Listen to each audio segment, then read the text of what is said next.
Okay, good morning, guys. For this week's lecture, this week we're going to look at the introduction of technical report writing, and we're going to be looking at what a report is, as in what a technical report is. We would also look at the purpose of a technical report writing, or the purpose of technical report writing. We would also look at the types of technical report. And then we would also move on to look at the characteristics of technical reports. Now, once we have done all these, we would finally look at the parts of a technical report and explain exactly what goes into these various parts of a technical report. So, without spending much time, let's dive into what a technical report is. So, normally, in engineering, or in our setting as engineers, one of the major ways of communicating is the use of what? Technical reports.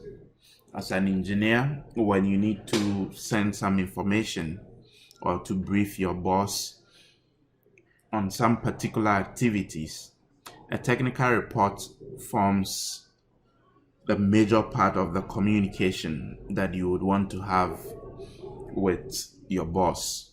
So in engineering, one of the major forms of communication is the technical report. That notwithstanding, the technical report is a document that communicates technical information, facts, and conclusions. So for instance, you are supposed to undertake an activity, maybe a project. In trying to communicate the project to your bosses or during a meeting, what you would normally do is that you would draft that into a technical report, and this technical report will contain every information about the project, the facts, and also conclusions, as well as recommendations if the need be. The technical report is divided into sections which allow different readers to access different levels of information. So like you would find a book with chapters, with an introduction, the body and all that. Similarly, a technical report has several sections that would allow you to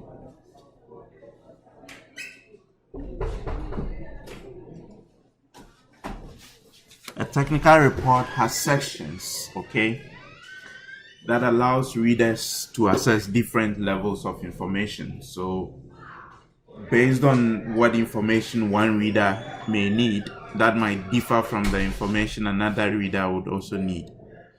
So that is one aspect of a technical report. Now, with a technical report, the ability to produce a clear, concise, and professionally presented report is a skill you need to develop. This is basically one thing you would have to, at all times, keep at the back of your mind. Producing a technical report that is very clear, easy to understand, with very simple English, and presented in a professional manner is a skill we hope that at the end of this program or at the end of this course you would be able to develop. Okay, so that is basically what a technical report is. So a technical report, in summary, is a document that communicates technical information, facts, and conclusions. Okay, and ideally these facts, information, and conclusions should be very clear, concise, and professionally presented. Okay, all right. So now let's look at the purpose of technical report writing. One would ask, so why do we have to write a technical report? Yes, there is the need to write technical reports as engineers or scientists. Now, so a technical report, whether it is commissioned, routine, or produced on the author's initiative, normally aims to achieve one or more of the following objectives. The first objective would normally be to accurately and objectively compose and present information on an object, idea, process, or event. Okay, so that we would term that as the communication objective. Okay, another objective would be to promote or sell an idea, product, or service through rational logic presentation or logical presentation. So that would also be the marketing objective. Then we'll move on to the educational objective, which is also one of the aims one would want to achieve with a technical report. Now, with the educational objective here, what it does basically is to clarify issues that may have remained obscure before the report was produced. As in issues that are not very clear or issues that are not easy to understand. An educational objective of a technical report would normally clarify such issues. Then the next thing would be the social objective. That would be one of the objectives that the technical report will aim to achieve, or one of the purposes of a technical report. That would be to put forward ideas in a conventional, usable,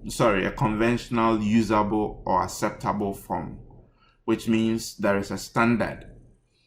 Okay, so these are the main purposes of a technical report writing, or writing a technical report. Okay,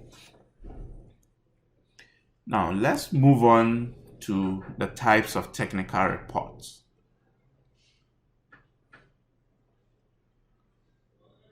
It is very important for us to know the types of technical reports, and then being able to also classify reports is also itself not much of use, even though we would want to know the various types of technical reports. Being able to classify them is by itself not of much use, simply because one classification is as good as the other. The fact that you may have a report, a technical report that would normally probably be a feasibility report, does not mean that an investigative report or an investigation report is not as good as the feasibility report. They are all good. So the classification of reports is not of so much importance. Okay? But however, reports can be classified according to, one, the degree of formality. Okay? We can classify reports according to the degree of formality. That is, if the report is communicating or has some formal or informal information, whether it is a formal report or an informal report. That is one way we can classify the reports. Then also it can be based on the length of the report. That is whether the report is a long one or it's a short one. Then we also have regularity. Now here, it would be based on the routine, as in how periodic or occasional the reports would be, annual, biannual, or quarterly, or monthly reports. Okay, that would be another way we can classify reports. Then another one is the phase, whether it's an interim report, a pilot report, a progress report, or a terminal report. Okay. Then finally, we may be we may classify the reports also according to format. Okay, whether it is an alarm form, a letter, a schematic, or mix of any of them. Okay, so these would normally help us to classify reports. Now, if we want to move on,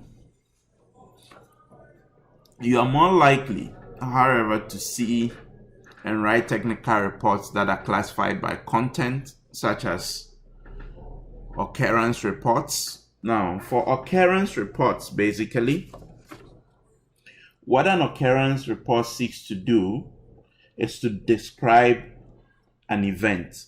For instance, there is a flood or a disaster, and then you are supposed to write a technical report on that disaster. That will be termed as what? An occurrence report. Another one, for instance, would be the field trip report, such as the one written by an engineer, an electrical engineer, or a technologist who probably might have visited a field for an assignment, or who has just returned back from a field assignment. So a field trip report would be one of the kind of reports that you would see and would have to write as an engineer. Okay, so when we say, like I said initially, the types are not so much of an importance, and the type doesn't mean that one report is superior to the other, or one report is more important than the other report. Then we move on to feasibility report. Now, with a feasibility report, it is a report which develops and analyzes an idea or concept or project to assess whether it is economically or technically feasible. Okay? So, for instance, as an engineer, you are supposed to go and undertake a project. Let's take, for instance, you are supposed to pass or install a network infrastructure. So you go to the field, try to see how feasible rolling out that network infrastructure can be. So you would take some data, you would have to develop some data as well, based on some ideas and concepts. You would now analyze all these and see how feasible that project would be. So that would be a feasibility report. Okay. Then the next one will be the investigation report. Now, any form of report in which you describe evidence in order to arrive at a conclusion would be termed as an investigation report. So here, you have an evidence, maybe from a field visit or something, and then during that field visit, you're supposed to provide a report. That kind of report can be termed as what? An investigation report, when you have some evidence to base on, okay, to arrive at a certain conclusion. So for instance, let's say there was a construction somewhere, or in your context as electrical engineers, let's take, for instance, you were supposed to pass some low voltage lines along a highway, and then the next thing you hear after commissioning that project is that a vehicle had run into one of the poles, leaving all the lines on the ground. So you go there to collect evidence, and then based on the evidence that you have found on the ground, you are able to deduce some form of conclusion, or you are able to arrive at a certain conclusion, that would also be termed as what? An investigation report. Then we also have an evaluation report. Now, very often people try to compare investigation and evaluation report and say it is the same thing. Though similar, but they are not exactly the same. Okay? In an evaluation report, you start with an idea. Okay? That is, you are the one doing the evaluation. You start with an idea to be developed and then evaluated. Okay? So here, you would normally establish some controlling guidelines with regards to the evaluation report. You would evaluate the idea or concept in light of parameters set and data collected. And then you would go on to conduct some tests to prove or disprove your theories. And then finally, you would draw a conclusion about the soundness or otherwise of the given idea or concept. So you realize that an investigation report and an evaluation report are not similar. Okay? An investigation report normally begins with known data, while an evaluation report begins with the idea or concept to be evaluated.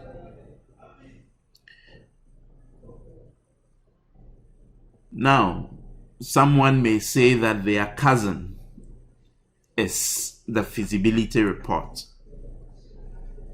Okay? But feasibility report also differs from an evaluation report only insofar as it tends to concentrate on more concrete and short-term projects. Okay? So an evaluation report may, however, take several years to produce. Then finally, you should also know two other types of technical reports. Okay, that is the technical proposal and then the technical brief. Now, the technical proposal, it is one which is normally prepared by a company to convince another company or institution of its technical capability to offer a specific service or perform a specific task. Okay, so for instance, as an engineer, you probably heard that the Electrical Electronics Department of Kumasi Technical University wants to do some solar project. And so they are looking for contractors that can do that job.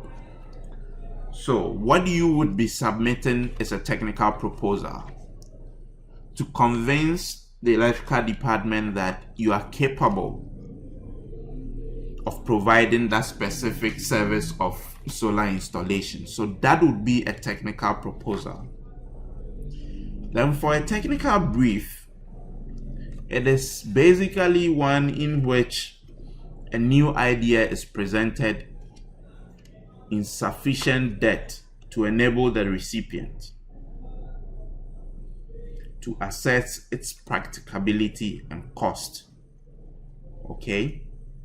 So you probably need to convince someone to do something, maybe a consultant or a contractor. And then, based on the idea, a technical brief would be able to provide sufficient in-depth information, okay, that will enable the recipient to be able to assess how practical or the cost involved in trying to get that project done. So these are just but a few types or classifications of what? Technical reports. It is also useful for you to know two other types of reports, which strictly speaking are not the types of technical reports normally written by engineers. That is the staff report and then the audit report. Now, the staff report and the audit report. The staff report will normally give a sufficient account of the deployment and disposition of staff within a given period. That is, for instance, in an electrical engineering company where you have, let's say, 30 staff. You have staff who are probably technical people. You have people who are management staff. You have people who probably work in maintenance. Okay, so a report that provides the disposition and deployment of these staff is what we term as what? A staff report. Then an audit report is basically one that provides some degree of efficiency with which a company has operated its financial and material accounts. Okay, and kept such records of operations. It is normally based on an extensive examination of the company's books. That is the audit report. Now, you would probably find the classification of technical reports by content, as we have already looked at. The most productive and least confusing, in practical terms, a given technical report in science or in engineering or in technology is likely to combine many of the features normally used in classifying reports, as we looked at earlier. You may not always need to know what type of report you are writing, but there will be times when it becomes very important to do so in order to ensure that you are doing the right thing at the right time and in the right place for the right target audience. So please take note of that. Now that we have been able to look at technical reports as being classified by content and also being looked at according to the degree of formality, the length, the regularity, the phase, and then the format, let's move on to see the characteristics of technical reports. Seven characteristics that experts have agreed as essential for good technical report writing are: number one,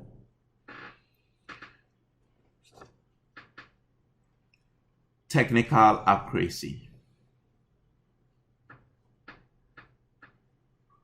Technical accuracy, okay? Now, technical accuracy here means basically to enhance sound judgment and sound business decision making based on the data presented in the report.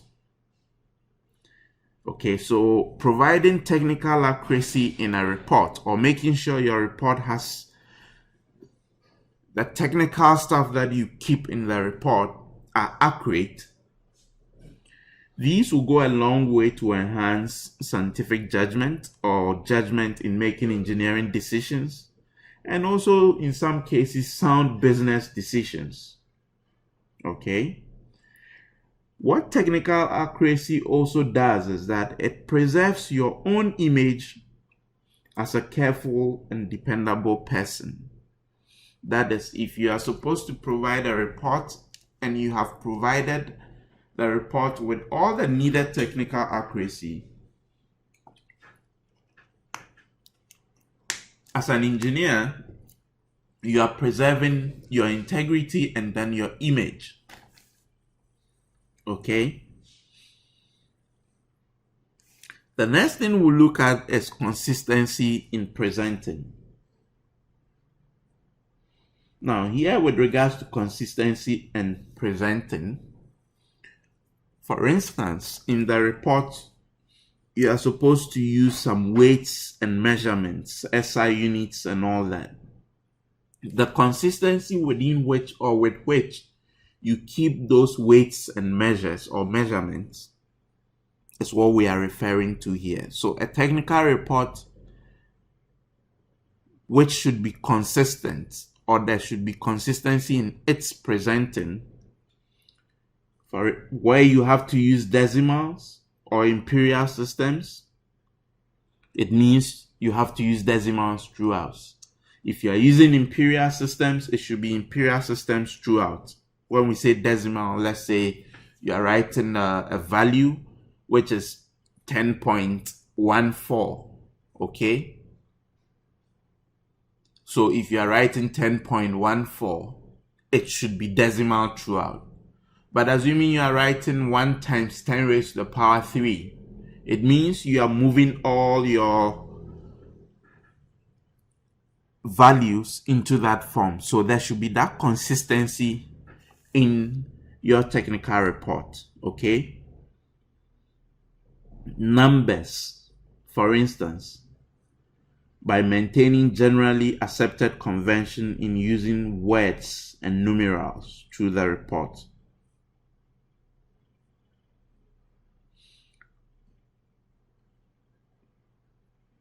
The kind of alphabetic style you use should be consistent throughout the report. How you use capitals and how you use small letters, punctuations, semicolons, full stops, abbreviations. All these things should be consistent in your report. That is also one characteristic of a good technical report, okay? Now, the benefits of consistency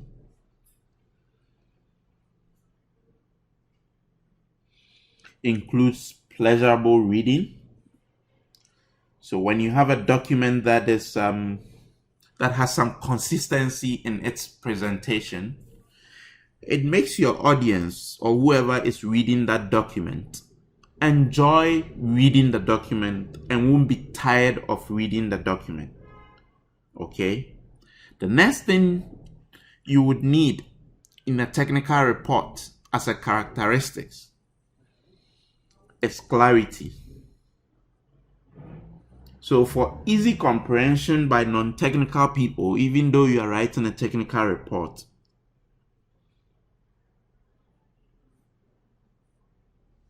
you should carry out audience analysis, or at least some preliminary consideration of the target readers of your report. So as an authority on the subject puts it, communication is an act of the recipient.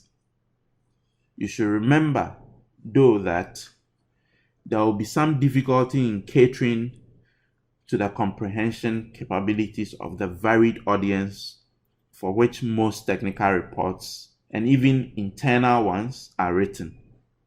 For example, a single report may be addressed to the engineering, the production, the accounts, personnel, marketing, and corporate affairs department of, let's say, Guinness Ghana Limited.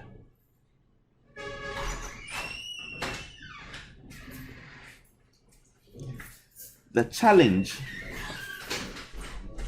or as you, the technical report writer, is to constantly research or search for the common denominator in expressing your ideas. So though you may write a technical report that would be consumed by different people, these people would normally have some commonalities. Okay?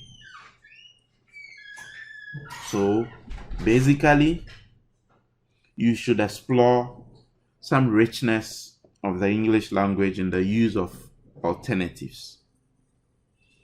And you can establish rapport with your reading audience by, number one, avoiding the use of jargons in the report, and also organizing carefully the material in the report. These would go a long way to provide clarity in the kind of report you present. The next characteristic is mechanical accuracy. Mechanical accuracy. Now, mechanical accuracy, you should follow standard rules of spelling, standard rules of punctuation and grammar.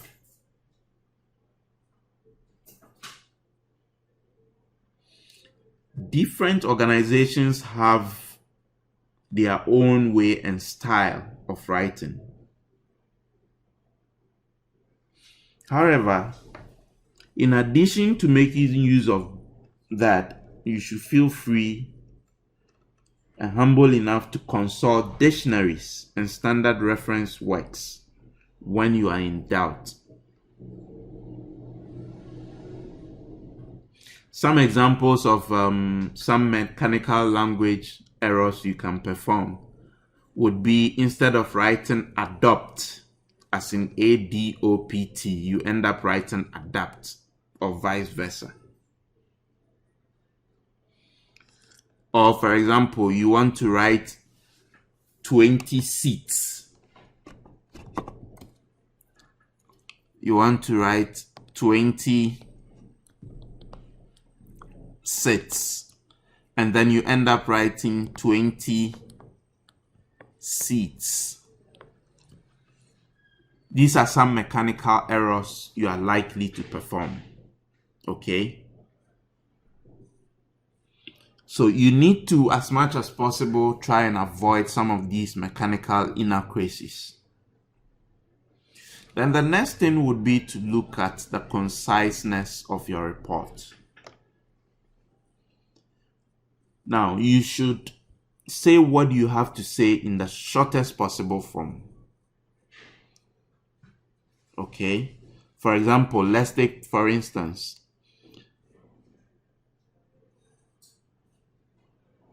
you're writing and then you write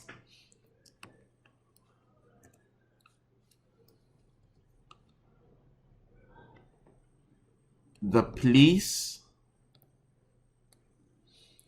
usually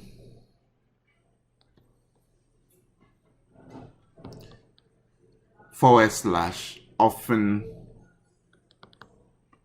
harass, not are found of harassing, or worse still, are in the habit of harassing. This is too much of a complexity. You are not being concise. Okay? You need to, as much as possible, be concise with whatever you are communicating, not to use several synonyms or several idioms that represent the same thing. Okay? Now, conciseness, as we're looking at, can also be achieved through, number one, presenting your report in brief sections with subtitles, rather than in a long one and with unbroken pieces. And then also avoiding needless repetitions. Remember that, let's take for instance, Newton's law of motion contains only 29 words.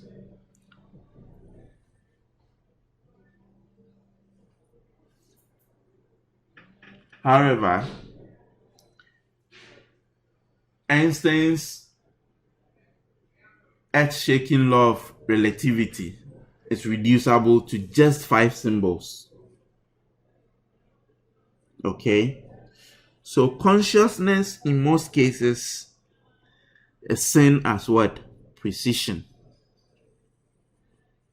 So you should take note of that. Conciseness, is one feature of a technical report, or a characteristic of a technical report that you need to at all times be conscious of. Then another one would be persuasiveness. You may be tempted to think that this objective is secondary to the transmission of accurate information. I mean, persuasiveness. If you think that way, then I would say that you are wrong. As an engineer who would be writing a technical report, it's as though you have a selling job to do. What you are selling is not an appeal to emotions, but to the quality and objective of the presentation of your report. So that is one thing you should take note of.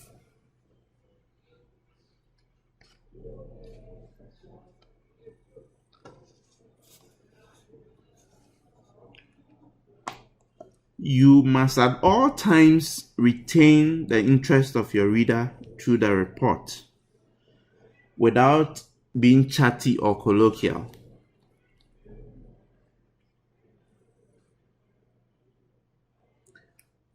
As a technical report writer or as an engineer, you can make your report lively by making it lucid, as in the flow.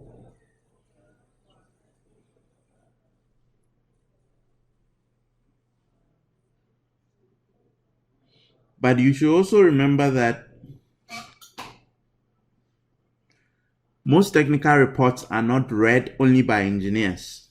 They would also be read by businessmen, industrial and financial executives. So you have to have that also in mind and keep how you would need to be persuasive in your report, not appealing to emotions. Okay? Then interest.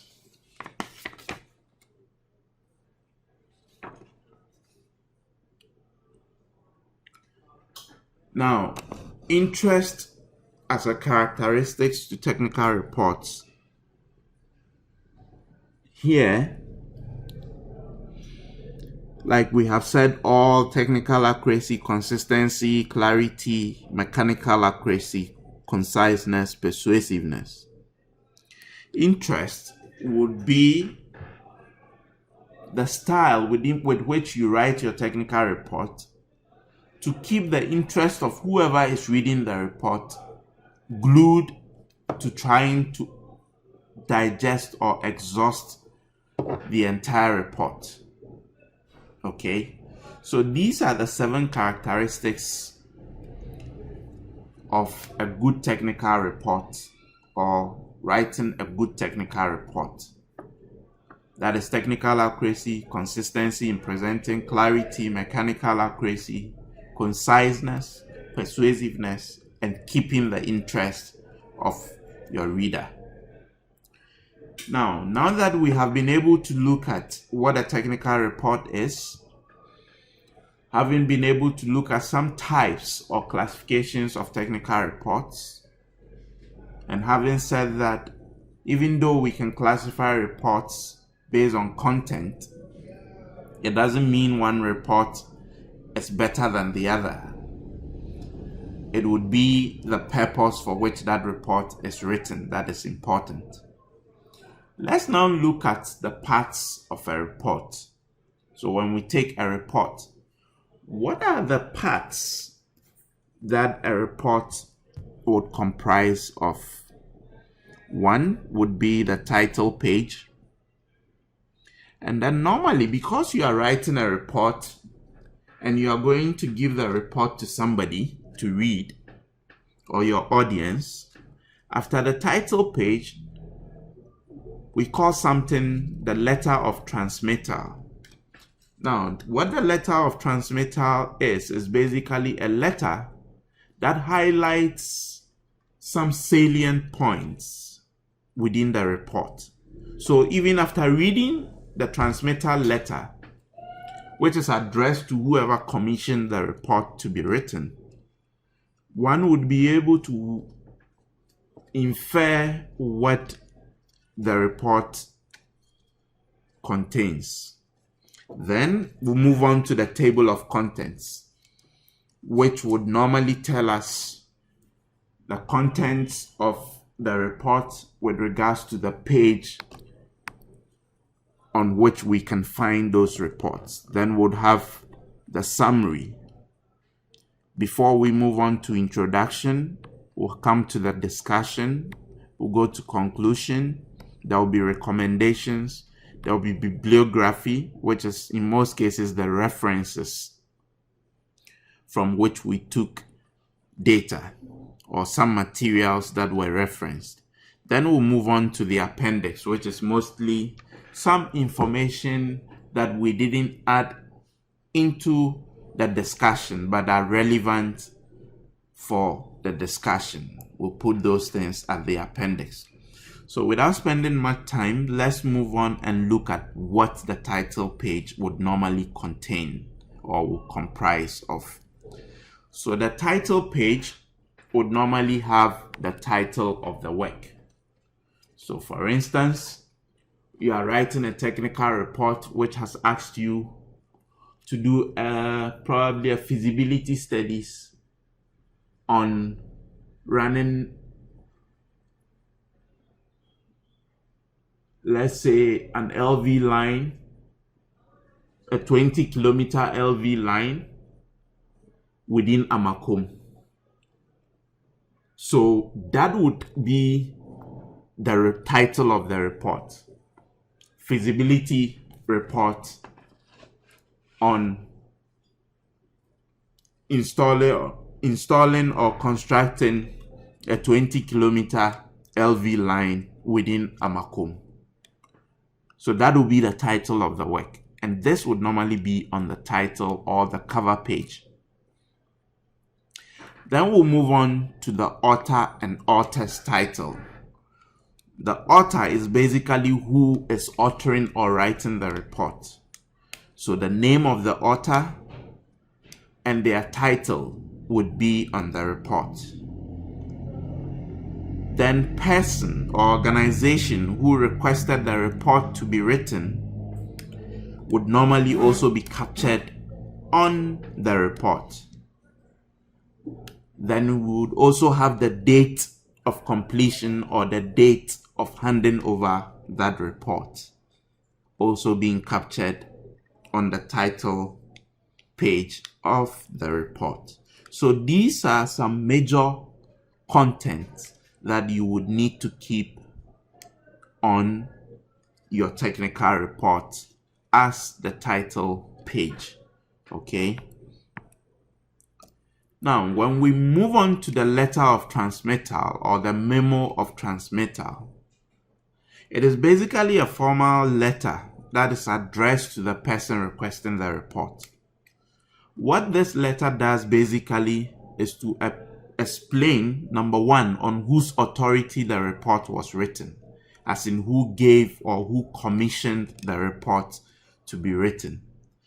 Now, this letter of transmittal or memo of transmittal may summarize or draw attention to some specific material within or in the report.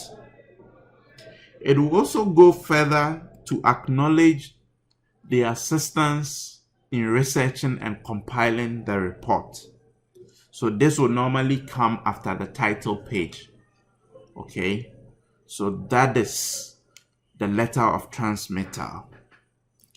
And then when we move on to the table of contents, that would be the title page and then the letter of transmittal are not part of the table of contents. We don't normally capture that as part of the table of contents, but rather what we do is that the table of contents will normally capture from the summary page through the appendix.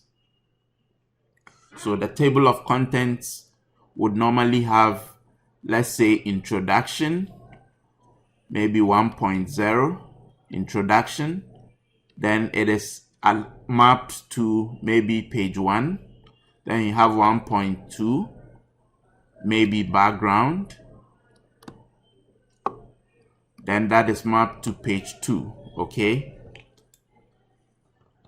Now, in most cases, we use the decimal numbering system for table of contents. So to try and differentiate between the various sections of the report. Now, instances where you have, for instance, 1.1, and then under 1.1, you have, say, 1.1.1. What we normally do is that we indent that numbering, that decimal numbering system, okay? So you indent each layer of the decimal numbering system. And then the table of content would normally, as I said earlier, identify the appropriate page number to which that section is mapped. Now, the summary page or the summary, what does the summary contain? In some literature, you would find the summary page also being the same as the synopsis or the executive summary or the abstract. This represents, in most cases, about 10% of the written report, and it includes some information from the summary through the appendix. For instance, why, which is the purpose of the report, the scope of the report, as in what is or what issues are covered and what issues are not covered within the report. Then the how, that is brief details of the research method that was used or the methodology. Then the what, which is the important results and findings that were made.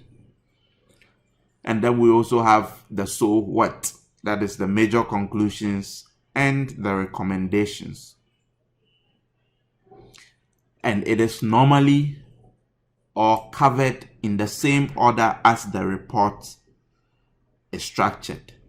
Okay, so this would be the contents of the summary or the executive summary or the abstract or the synopsis.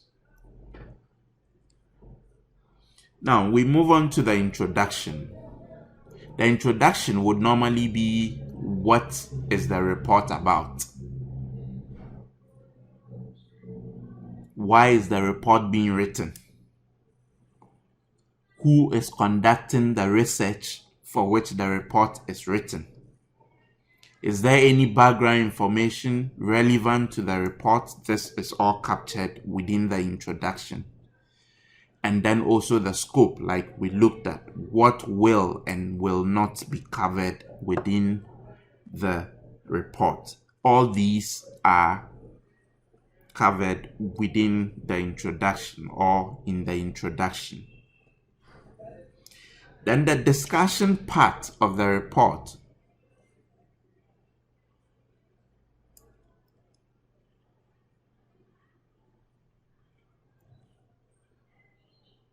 would also look at what the report is about, why the report is being written, who is conducting the research, and also any background information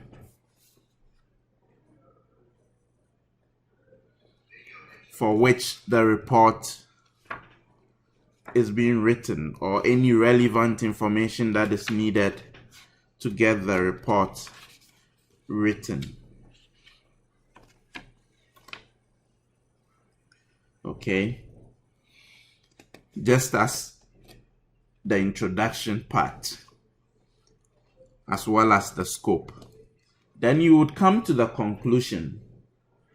What the conclusion would do, or in this section, the section answers the questions. That is, what does all this stuff mean? As in, what all that has been done. It also relates your answer back to the original purpose of the report. And then it also includes a clear summary of the main points of the report. It also outlines the findings of the research. But here, within the conclusion, you do not introduce new information in the conclusion. Okay, so take note of these. And the conclusion would normally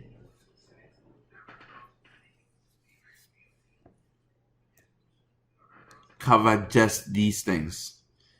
That is, relating your answer to the back of the original, to back the original purpose of the report, summarize the main points of the report, and then include the findings of whatever findings or research you have made. But here we do not introduce new information, so take note of that. Sorry, this is supposed to be recommendation. So this is supposed to be recommendations.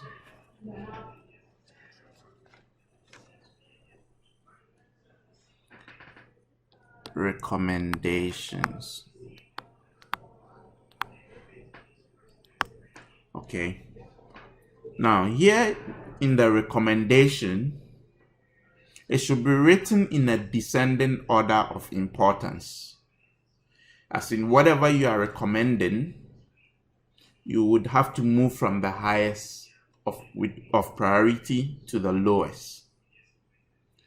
The recommendation would normally emerge from the conclusions, and they are the honest, justified opinion of the writer, and would normally include what is to be done, who is to do it, and how it is to be done, and also when it is to be done. Okay, so these are what is supposed to be covered in, or these are what are supposed to be covered in the recommendation section of a technical report. Then we'll come to the bibliography.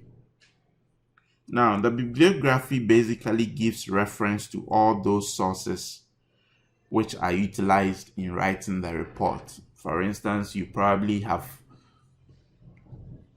referred to some books, some journals, some articles, some papers. All these things are referenced in the bibliography. Now, the format of referencing them, you could use the MLA, the APA, the Chicago, or the IEEE. But for our sake as engineers, we would prefer to use the IEEE referencing style, okay, which would be to have the number of your reference in square brackets. Then you start with the name